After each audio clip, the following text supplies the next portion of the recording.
हनुमान बेनीवाल सांसद से विधायक बन गए, संसद से विधानसभा पहुंच गए, लेकिन तेवर आज भी वही है। कांग्रेसियों के मजे लिए तो लपेटे में बीजेपी को भी लिया। कि आप के दल के कई लोग ये नहीं चाहते थे कि आप जीत के बार बार आओ, लेकिन फिर भी आप आ जाते थे। आपकी बहुत मेहनत थी वहां पे। यहां तक कि स्पीकर पर भी डायलॉग मारने से पीछे नहीं रहे। स्पीकर को कहा, आपकी ही पार्टी के लोग आपको हराने में लगे थे, आप मुख्यमंत्री के दावेदार थे।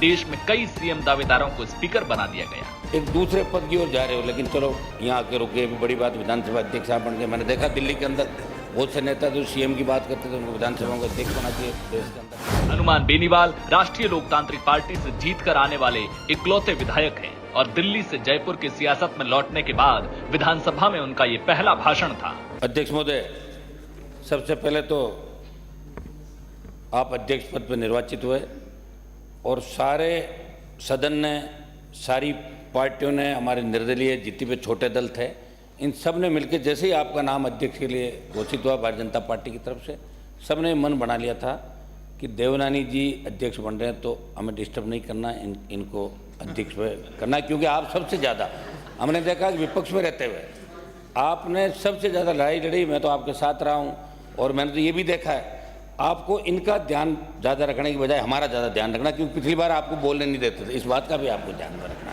कि पिछली बार जब आप स्टिकर लगाते थे, पर्ची लगाते थे, तो जैसे ही आपका नाम आता तो माइक बंद हो जाता था। तो इस बात का तो आपको ध्यान रखना। लेकिन हमारा जो छोटे दल है निर्दलीय, इनका विशेष रूप से ध्यान रखना है। इस विधानसभा के अंदर अध्यक्ष महोदय, मैं लोकसभा के अंदर, हमारे कई साथी जो लोकसभा के अंदर थे, विधानसभा का चुनाव लड़े, लोकसभा और विधानसभा के अंदर आने के बाद हमें एक चीज़ बहुत यहाँ खलेगी कि वहाँ लोकसभा 80, 90, 100 दिन तक चलती साल के अंदर, और यहाँ 20 और 25 दिन विधानसभा चलती है। सारे दल, यहाँ प्रतिपक्ष नेता का चयन नहीं हुआ, शायद उलझन के अंदर वो मामला जल्दी हो जाए। मैं इनको करता हूँ जल्दी प्रतिपक्ष का नेता बनाएं और हम सब मिलके आप सर्वदलीय बैठक बुलाएं और बैठक बुला के तय करें कि राजस्थान की विधानसभा कम से कम 30, 35, 40 दिन साल के अंदर चले।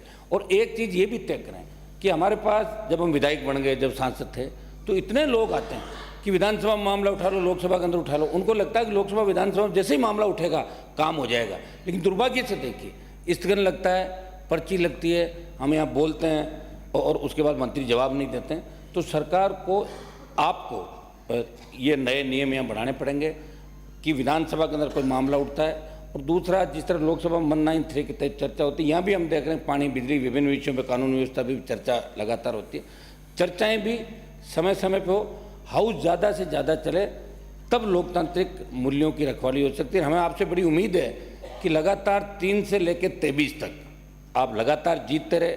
और हमें यह भी पता है कि आप के दल के कई लोग ये नहीं चाहते थे कि आप जीत के बार बार आओ, लेकिन फिर भी आप आ जाते थे। आपकी बहुत मेहनत थी वहाँ पे कि आज, और हम तो ये चाह रहे थे कि आप एक दूसरे पद की ओर जा रहे हो, लेकिन चलो यहाँ आके रुके। अभी बड़ी बात, विधानसभा अध्यक्ष आप बन गए। मैंने देखा दिल्ली के अंदर बहुत से नेता जो सीएम की बात करते थे, उनको विधानसभा का अध्यक्ष बना दिए देश के अंदर। खैर, मैं इसमें नहीं जाना चाहूँगा। मैं यही, हम आपको यही आश्वस्त करते हैं कि हम आपका सहयोग करेंगे। और भारतीय जनता पार्टी जो सत्ता के अंदर आई है, जिन मुद्दों को लेकर आई है, मुख्यमंत्री जी भी बैठे हैं, दोनों डिप्टी सीएम बैठे हैं, आप लोग भी जिन मुद्दों को लेकर राजस्थान की जनता ने, जवान किसान आपको वोट दिया, और आपको जिन मुद्दों की वजह से विपक्ष में बिठाया, आप लोग मिलके उनकी भी चर्चा कराएंगे। और आप भी अपने घोषणा पत्र को हूबहू जो घोषणा पत्र लेके आए उसकी पालना कराएंगे। आप निर्देशित करते रहेंगे और समय समय पे आप हाउस के अंदर कई ऐसे निर्णय भी देंगे जिसे लगे कि विधानसभा अध्यक्ष ने एक नई पहल राजस्थान की विधानसभा के अंदर की। बहुत बहुत बधाई आपको अध्यक्ष। धन्यवाद।